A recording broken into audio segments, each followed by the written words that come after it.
Good morning. Today on Spotlight, an interview with Linda Little, the president and CEO of the Neighborhood Service Organization. What's the organization's future mission for housing, health, and human services? We'll ask her. And later on our Sunday morning program, we'll talk to Dr. Nikolai Vitti, the very seasoned superintendent of the Detroit Public Schools Community District. What's the state of his schools and his educational blueprint for the future? Stay tuned. It's Sunday, February the 1st. I'm Chuck Stokes, and this is Spotlight.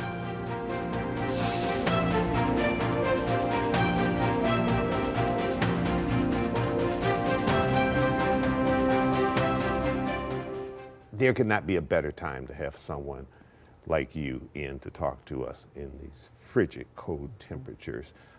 Let's start with that and work our way to this big 70th anniversary celebration. This is the time in which we really test our systems and do our systems work, and people who may be out in this cold weather or losing power, all sorts of things. I'm sure your phone is ringing off the hook. Yes, it is. And you know, NSO is happy to stand in the gap. You know, this is where our mission thrives in full color. We partnered with the city of Detroit, as a matter of fact, with our new mayor, to stand up 2 warming centers last week that are continuing on into next week. We have one for single adults where we opened up our gymnasium, and we're getting people who are unsheltered out of the cold into a warm environment where they can shower, get meals. We right now have a campaign where we're asking the community to donate coats, gloves, hats, scarves, boots even, to help for when they leave, when we close down this warming shelter after these frigid temperatures this weekend.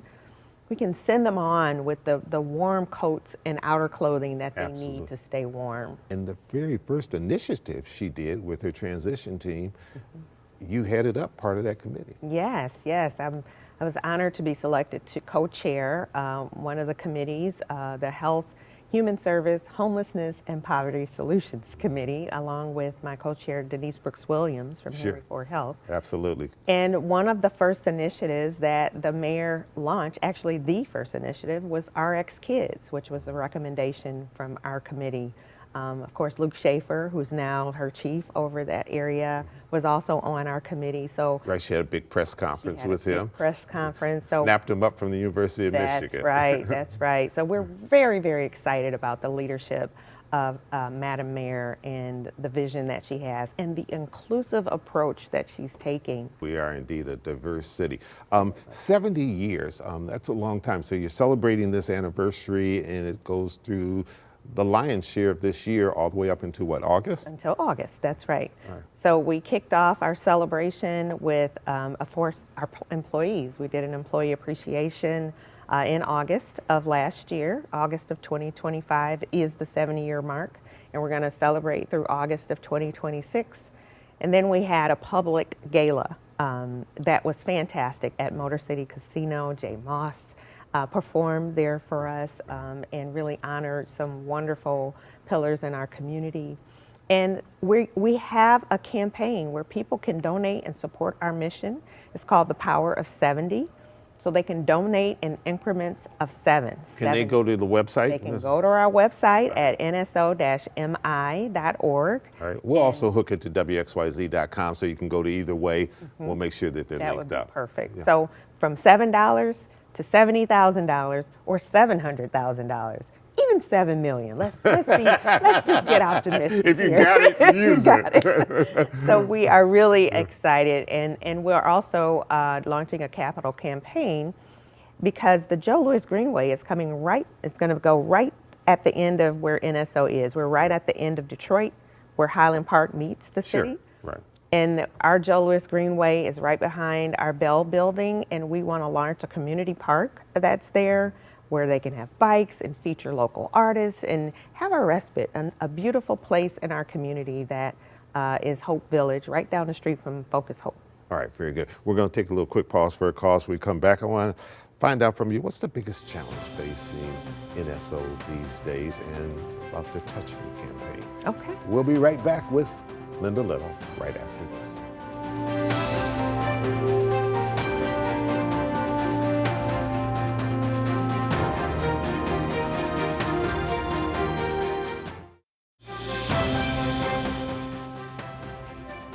What's the biggest challenge your organization faces? I mean, if you've been here for 70 years, obviously the need is great. Yeah, so one of the things that NSO is known for is continuing to evolve with the changing needs of our community. And we've been able to do that. That's how you navigate 70 years. But right now, you know, this issue of the housing crisis and affordable housing is really a challenge for us. You know, we have so many people who are everyday working people who just can't afford a place to live.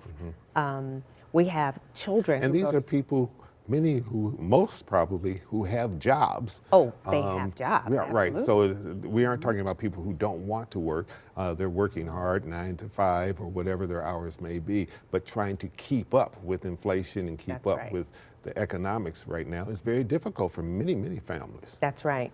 You know, we have we in partnership with organizations like United Healthcare, United Way, Molina Health Plan, we have a fund called the Housing First Fund.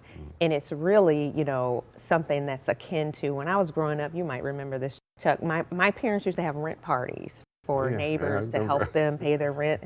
Right. So this is similar to that. It's where if somebody's having a hard time, you know, we had somebody who got sick and was in the hospital and off of work for a while, and they fell behind Right. on their rent. Which we can help, happen. We helped them catch up.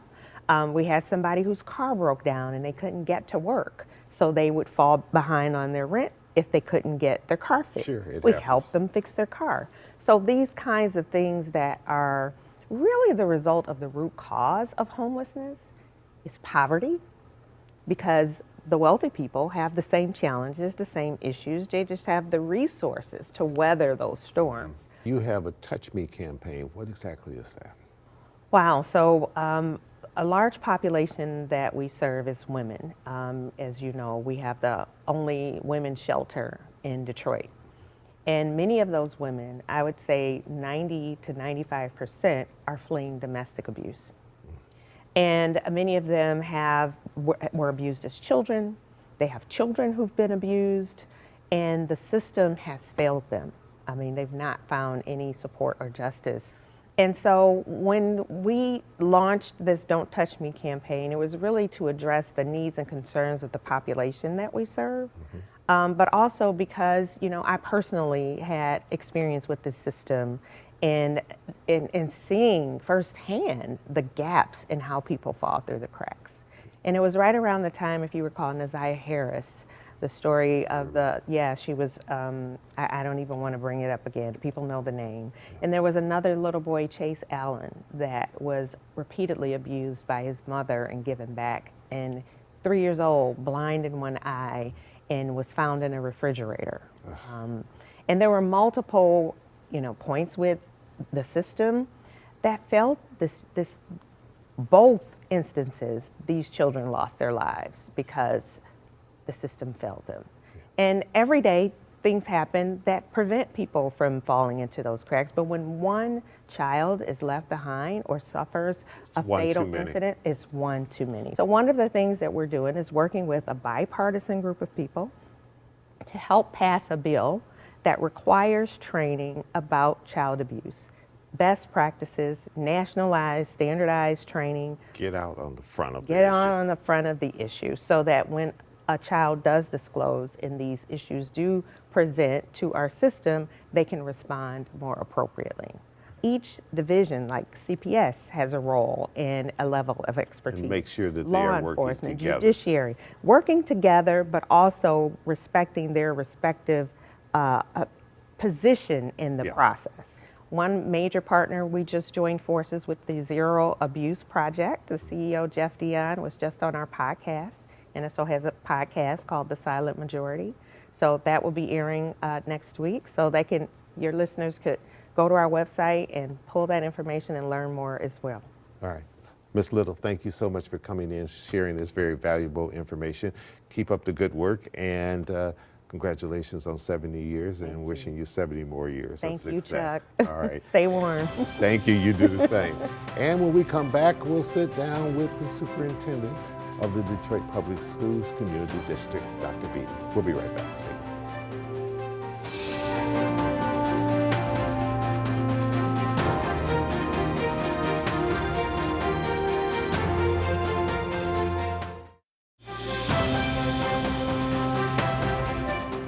Dr. Vitti, good having you.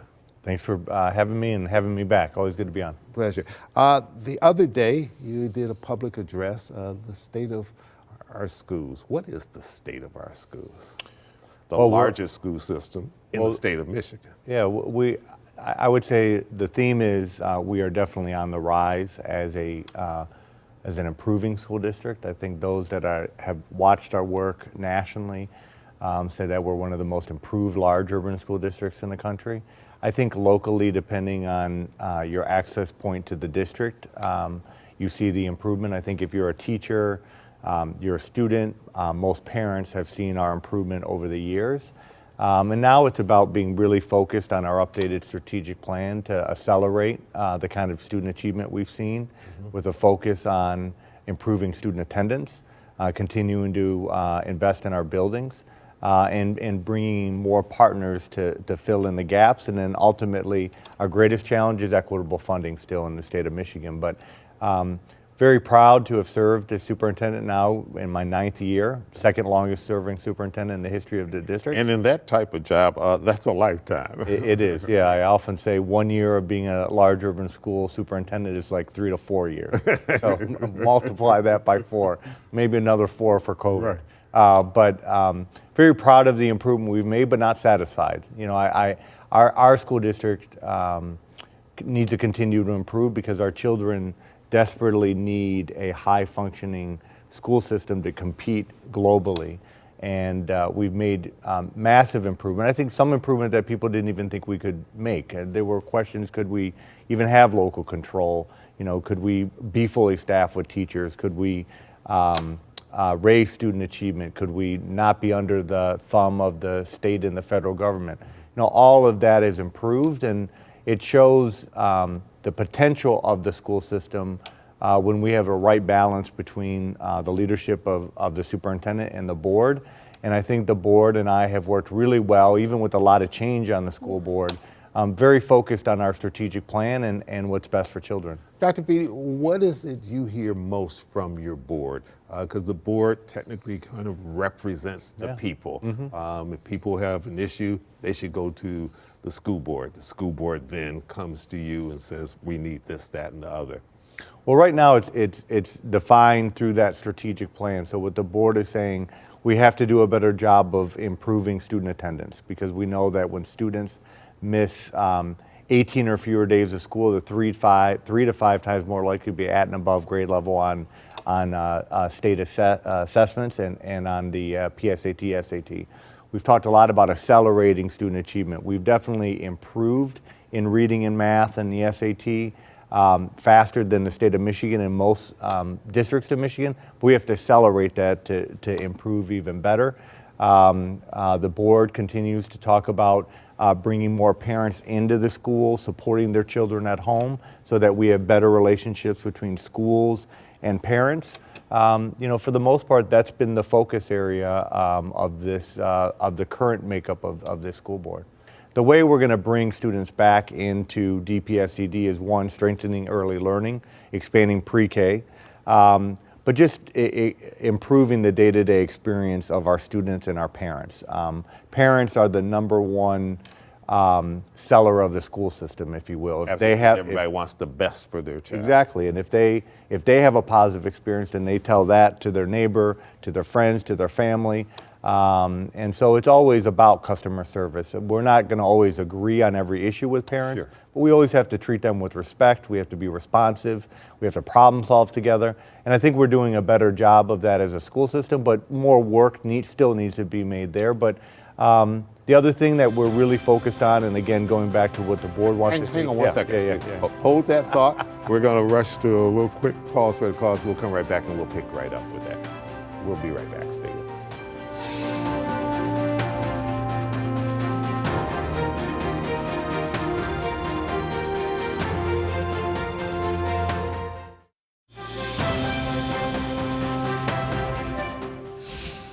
Dr. Vitti, I apologize, I cut you off to get to a break, but you were, I think, getting ready to talk about high school reform plan. Yeah, I can get excited and just keep on rolling. So that's all right. People want enthusiasm in a leader. I was talking to you about our high school reform, and that's how we're going to continue to bring more students into DPSED. We've seen strong academic improvement at the K-8 level, but we need to be doing a better job at the high school, so being a springboard to college, the world of work, and life in general.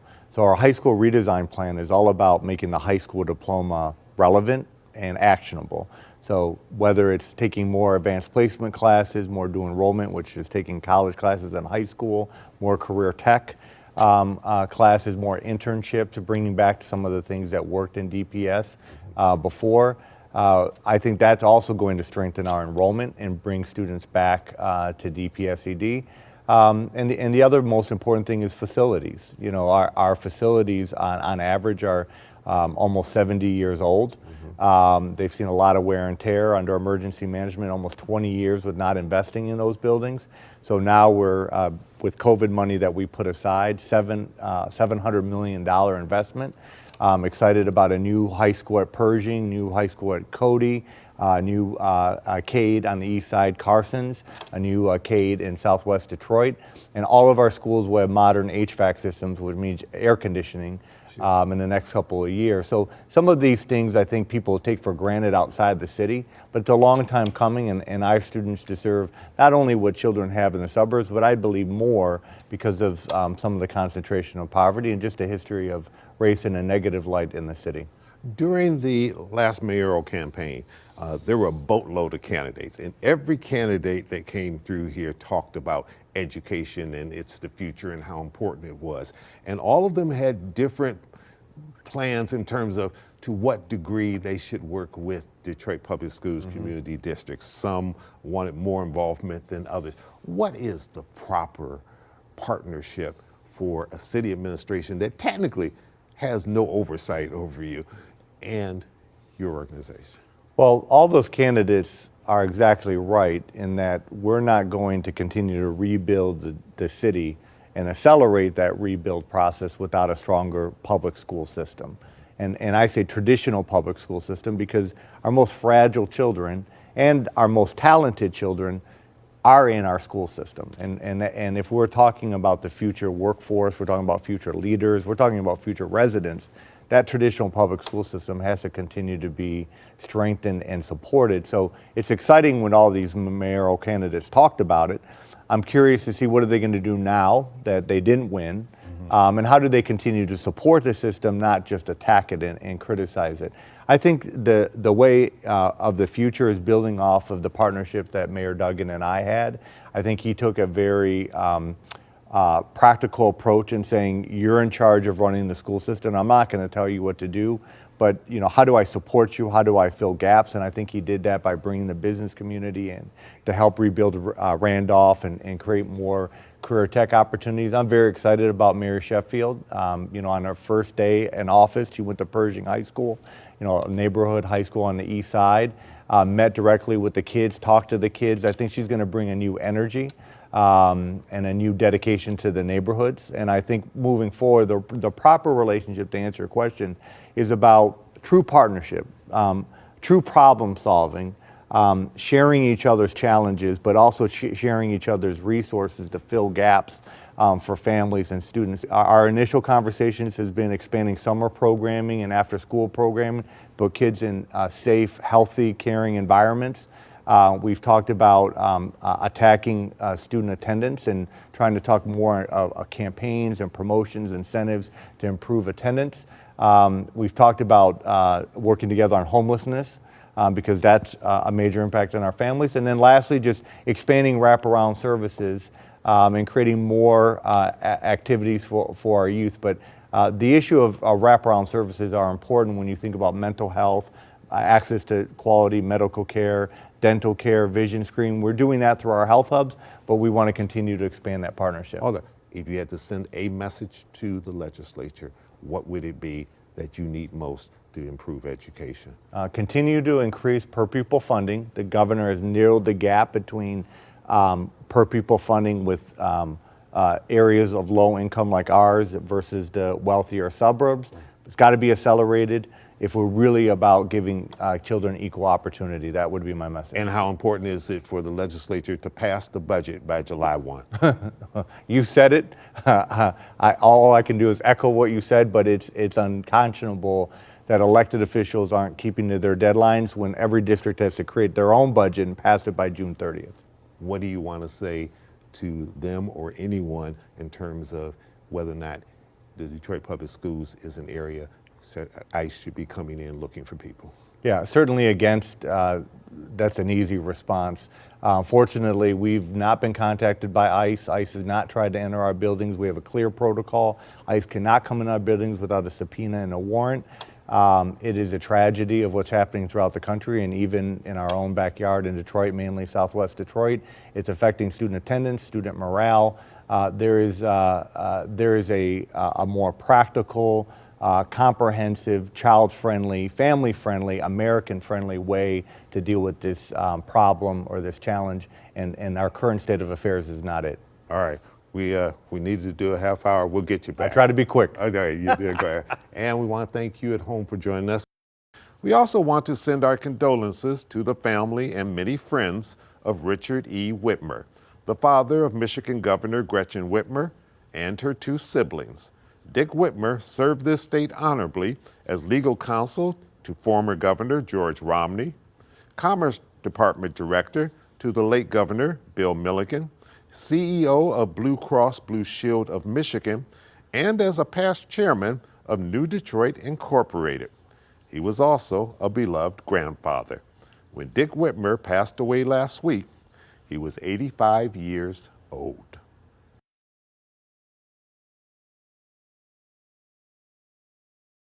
I'm Chuck Stokes. We'll be back next week with more Newsmakers in the Spotlight. We hope you have a great week.